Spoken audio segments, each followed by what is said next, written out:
Olá, sejam todos muito bem-vindos. Eu sou Ângela Aparecida Santos, engenheira agrônoma, mestre em estudos rurais aqui pela Universidade Federal dos Vales de Jequitinhonha e Mucuri e atualmente discente de doutorado do programa de pós-graduação em produção vegetal dessa mesma instituição, com a orientação aí do professor doutor Enilson de Barros Silva. A minha abordagem aqui hoje é sobre olericultura, falando um pouco dos aspectos básicos e dos fatores climáticos que interferem aí no cultivo das hortaliças. Os objetivos dessa aula são discutir os aspectos básicos relacionados à olericultura, discutir a classificação técnica e botânica das hortaliças e os aspectos básicos relacionados à propagação, discutir os fatores climáticos que interferem no ciclo dessas hortaliças e discutir de que forma a agrotecnologia pode minimizar os efeitos negativos dos fatores climáticos. Para iniciarmos aí o assunto, é importante a gente situar em que ramo da fitotecnia a olericultura se insere. Então, a fitotecnia ela se divide em 4 grandes ramos: as grandes culturas, a horticultura, a silvicultura e a forragicultura. A olericultura se insere aí dentro do ramo da horticultura. E o que essas plantas têm de características que fazem com que elas sejam classificadas como hortaliças, como olerícolas? Então, as hortaliças elas são plantas de ciclo curto, pouco tenras, que podem ser exploradas aí em pequenas áreas, elas são predominantemente exploradas em pequenas áreas e que podem ser consumidas sem a exigência aí de um preparo industrial, por exemplo. Como eu falei, são plantas que podem ser cultivadas em pequenas áreas, como por exemplo uma horta de fundo de quintal, mas também há situações em que são exploradas em grandes extensões de área, em uma condição de produção mais especializada, com alta tecnologia. Então, é importante a gente falar também da classificação técnica e botânica das hortaliças. Quanto à classificação técnica, as hortaliças são classificadas como hortaliças do tipo fruto, hortaliças do tipo herbáceas e hortaliças tuberosas. As hortaliças do tipo fruto são aquelas cuja parte comestível é o fruto ou parte dele. E como representante aí desse grupo, nós temos o tomate e o morango, por exemplo.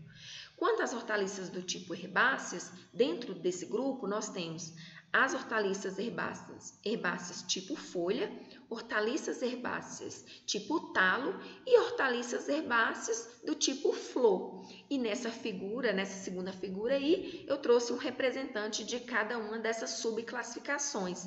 Hortaliça herbácea do tipo folha, o exemplo, a alface, do tipo flor, o couve-flor e o brócolis. Faltou o talo, mas como exemplo aí da subclassificação como hortaliça herbácea tipo talo, a gente tem o funcho, por exemplo. Quanto às hortaliças tuberosas, nós temos uma subclassificação também. Então, nós temos as hortaliças tuberosas do tipo tubérculo, hortaliças tuberosas do tipo rizoma e hortaliças tuberosas do tipo bulbo. E eu trouxe também um representante de cada um desses grupos, a batata, que é um tubérculo, o inhame, que é o rizoma, e o alho, que é o bulbo.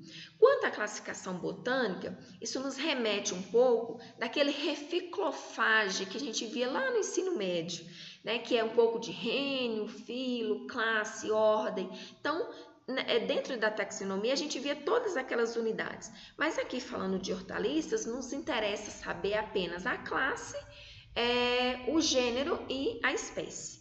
E a variedade, no caso de algumas hortaliças aqui.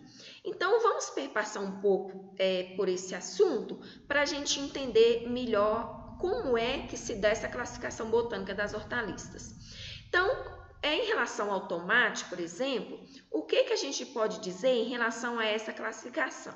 Então, eu tenho que lembrar da família a qual pertence esse tomate, do gênero e da espécie. Então, o tomate é da família das solanáceas, Solanaceae, e o nome científico dele, composto por gênero e espécie, é Solanum lycopessico. No caso do morango, ele é da família das rosáceas, Rosaceae, nome científico, Fragaria sp.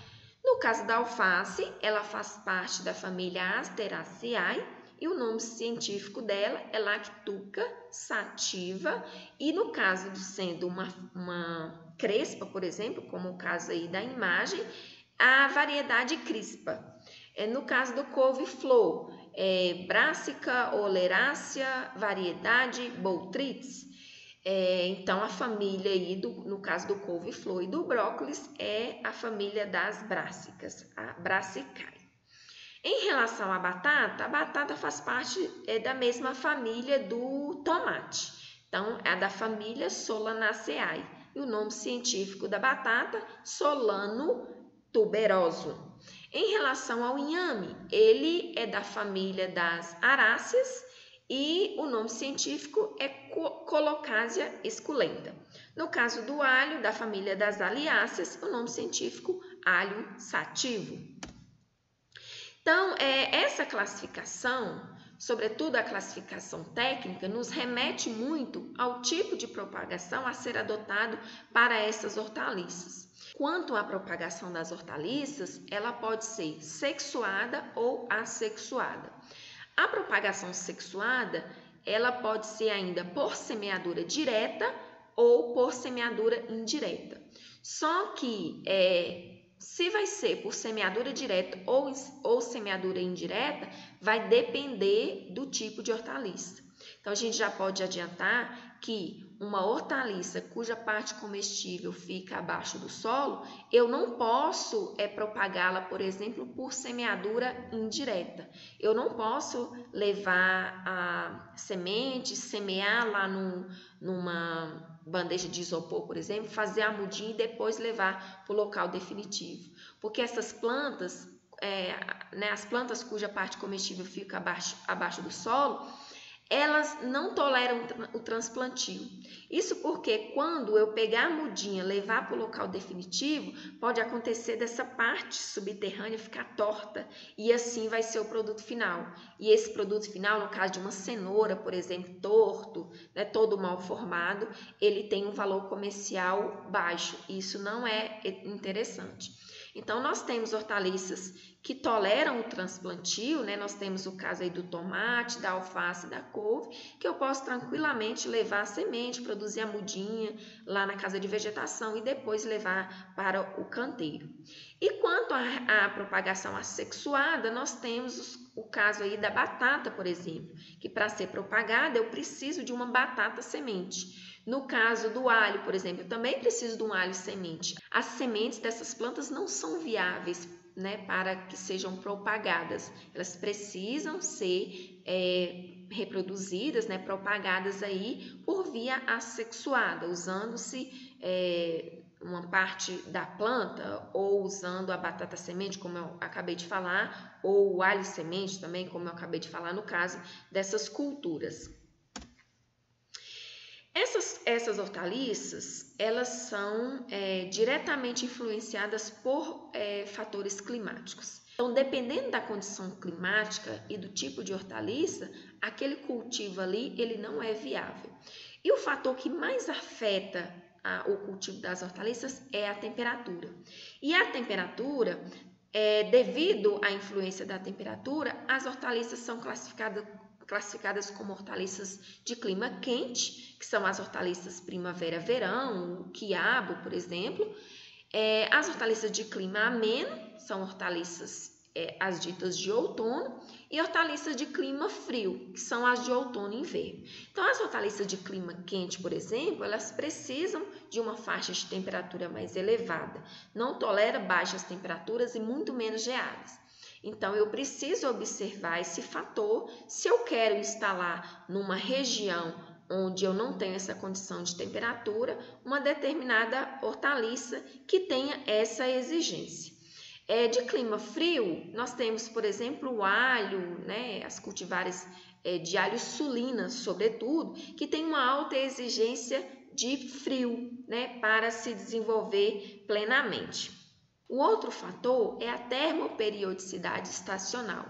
E esse fator define aí uma classificação das hortaliças como bienais. Então, nós temos casos de hortaliças, como as brásicas, por exemplo, que são bienais. Quando a gente fala dessa classificação, nós não estamos remetendo àquela classificação de anual e perene. Bienal aqui quer dizer que é uma planta que precisa de um período frio para passar da fase vegetativa para a fase reprodutiva. E anual, né, a classificação clássica e como anual é aquela hortaliça ou aquela planta que vai levar até um ano para completar o seu ciclo. E a perene é aquela que vai levar mais de um ano, tem um ciclo mais longo e vai ficar muito tempo ali na área. Um outro fator importante e que vai afetar também, sobretudo, o tomate, né, e a batata, né, o cultivo do tomate e da batata, é a termoperiodicidade diária. Essas plantas precisam de uma variação entre as temperaturas noturnas e diurnas, numa faixa de 5 a 10 graus. Se não houver essa diferença de temperatura se não houver essa diferença de temperatura, elas não vão desenvolver bem. A batata, por exemplo, tem como essa uma condição primordial para que ela produza bons tubérculos. Um outro fator é a luz, sobretudo relacionado ao fotoperíodo. E esse fator vai demarcar aí uma classificação das hortaliças como precoce ou tardia. O fotoperíodo é o período de horas de luz dentro de um período de 24 horas, dentro de um dia de 24 horas, né? Melhor dizendo. Então, a planta que exige esse fotoperíodo maior é a tardia. E isso é importante, sobretudo, para o cultivo de alho, por exemplo. Se nós pegarmos, por exemplo, uma variedade de alho tardia, precisa de um longo período de luz, mas de temperatura baixa. Se trouxermos para ser cultivada numa condição aqui, por exemplo, do Vale de Jequitinhonha, ela não vai bulbificar bem, porque no período em que a gente tem temperatura baixa aqui, a gente tem dias curtos. Então, essa exigência fotoperiódica dela não vai estar sendo atendida. Um outro fator importante, que é inclusive condicionante para que uma determinada região tenha potencialidade para o cultivo de hortaliça ou não, é a umidade. Então, a condição de umidade é necessária de ser atendida para todas as hortaliças, porque são plantas de ciclo curto e altamente exigente em umidade, né, em fornecimento de água. Como é que nós podemos minimizar os efeitos negativos dos fatores climáticos, né? Existem algumas alternativas que podem ser adotadas visando minimizar esses efeitos. Então, há duas vias de aprimoramento da olericultura. Uma que consiste em melhorar a planta, adaptar a planta a uma condição de temperatura para a qual ela não está adaptada, ou modificar um ambiente de cultivo, né, com o uso da agrotecnologia. E eu vou perpassar aqui por algumas práticas para que possamos entender melhor como é que se dá isso. Então, a cobertura palhosa é uma das práticas que vem sendo adotada visando controlar a temperatura do solo. Com isso, ela vai propiciar a manutenção de um adequado teor de umidade no solo. Conservando a umidade no solo, não há necessidade de irrigar com muita frequência. Então, o turno de rega pode ser dilatado. E isso aí resulta em economia de água, né, e de energia. A irrigação, como eu falei em relação à umidade, uma região que não tem potencialidade para o cultivo de hortaliça devido à falta de água, por exemplo, estando todos os demais fatores propiciados para a planta, eu passando a fazer uso da irrigação, a planta vai ter condição de se desenvolver bem ali naquela região que até então não tinha potencialidade para o cultivo. E o cultivo protegido é uma tecnologia que vem sendo adotada visando propiciar um controle das condições ambientais, garantindo aí o pleno desenvolvimento de culturas, sobretudo de culturas que não estão adaptadas a uma condição climática em que eu preciso estabelecer o cultivo de qualquer jeito, né? Que eu tenho interesse ali de estabelecer o cultivo. Então, eu trouxe esse trabalho aqui para ilustrar em relação aos efeitos da cobertura palhosa. É um trabalho de Andrade Júnior, né, publicado em 2005. Foi um experimento montado na Universidade Federal do Rio Verde, né, em Três Corações, em que ele verificou o efeito de diferentes tipos de cobertura no desenvolvimento de alface lisa cultivar Regina.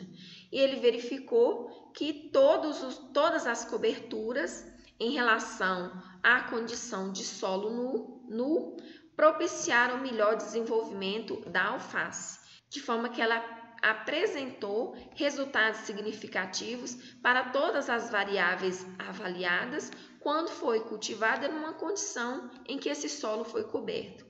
Em relação aos tipos de coberturas utilizados, a casca do café foi a que propiciou melhor resultado em termos de desenvolvimento dessa hortaliça.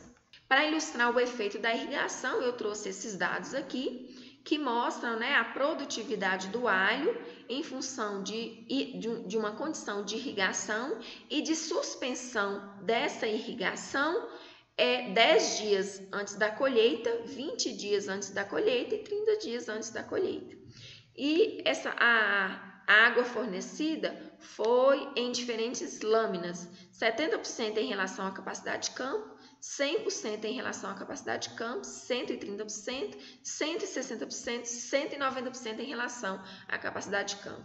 E os autores constataram que a melhor produtividade foi quando houve uma irrigação até próximo da colheita, né, 10 dias antes da colheita, colocando uma lâmina de 100% em relação à capacidade de campo. De forma que o que se observa aqui, fornecendo menos ou mais em relação a essa quantidade de água aqui, a produtividade não foi significativa. O alho precisa, né, de um bom fornecimento de água, de forma que se não houvesse irrigação aqui, a gente poderia dizer que não haveria, né, uma boa produção ou talvez não fosse nem viável o cultivo do alho.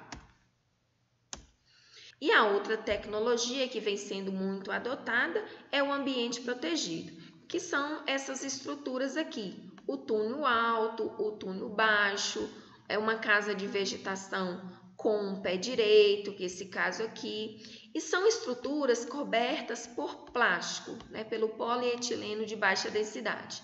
Antigamente até tinha muito caso de uso de vidro, uso de madeira, mas hoje todos esses materiais vêm sendo substituídos pelo polietileno de baixa densidade. Porque ele propicia uma boa transparência, né, que permite a passagem da luz para que a planta se fotossintetize bem. É um material flexível, de fácil manuseio e de baixo custo. Então, o ambiente protegido, né, seja qualquer uma dessas estruturas aí, ele propicia uma melhor condição para a planta em relação ao clima, por exemplo. Então, as plantas elas lidam com um entrave, se cultivadas no verão ou se cultivadas no inverno, né? Sobretudo falando das hortaliças. Então, no verão, ocorrem chuvas intensas, que vão estragar ali a qualidade daquele produto, por exemplo, né? E não vai resultar numa boa produtividade e nem em qualidade. No inverno, a gente tem frio e vento, que também não é favorável para boa parte das culturas. E uma maneira de minimizar os efeitos negativos dessas condições adversas em relação ao clima é o uso do ambiente protegido. Com o uso dessa tecnologia é possível obter um certo controle ali das condições climáticas, dando para a planta uma boa condição para ela se desenvolver plenamente. E com essas condições controladas, as plantas fazem um melhor aproveitamento dos recursos de produção, como por exemplo os nutrientes fornecidos para ela, a luz solar, o CO2, além da redução das necessidades hídricas, que essa planta vai fazer o uso mais eficiente da água também. E isso tudo resulta em precocidade da produção, redução no uso de insumos, se ela utiliza melhor o que é fornecido para ela, menos fertilizantes, por exemplo, eu tenho que fornecer. Para ilustrar as vantagens do ambiente protegido em relação ao cultivo em condição de campo, sobretudo quanto à menor quantidade de fertilizantes utilizados, a gente tem aqui esse trabalho de Porquerio e colaboradores, publicado em 2005, em que eles avaliaram o desenvolvimento da rúcula em várias estações do ano, comprovaram que mesmo no inverno, em condição de campo, com condições favoráveis para essa cultura, o ambiente protegido propiciou uma produtividade maior e de melhor qualidade. Isso porque o ambiente protegido, como eu já mencionei anteriormente, propicia um melhor aproveitamento dos fatores de produção pela planta. A planta aproveita melhor e responde aí em produtividade, Ela apresenta um melhor rendimento. Então, em condição de campo, segundo esses autores, para obter em condição de campo a produtividade que obtiveram em ambiente protegido, foi preciso utilizar 240 kg por hectare de nitrogênio, ou seja, cultivando em ambiente protegido, além da produtividade maior e de melhor qualidade, houve uma economia aqui de 130 kg por hectare de nitrogênio. Em termos de considerações, para finalizar aqui, nós temos que a olericultura, conforme eu falei lá no início, é explorada desde a forma mais rudimentar, com aquela horta lá de fundo de quintal, para o consumo da família, até a forma mais especializada, altamente tecnificada. Os fatores climáticos interferem diretamente no desenvolvimento dessas oleráceas e os efeitos negativos desses fatores podem ser minimizados com o uso da agrotecnologia. E é isso. Aqui tá as referências que eu utilizei na aula.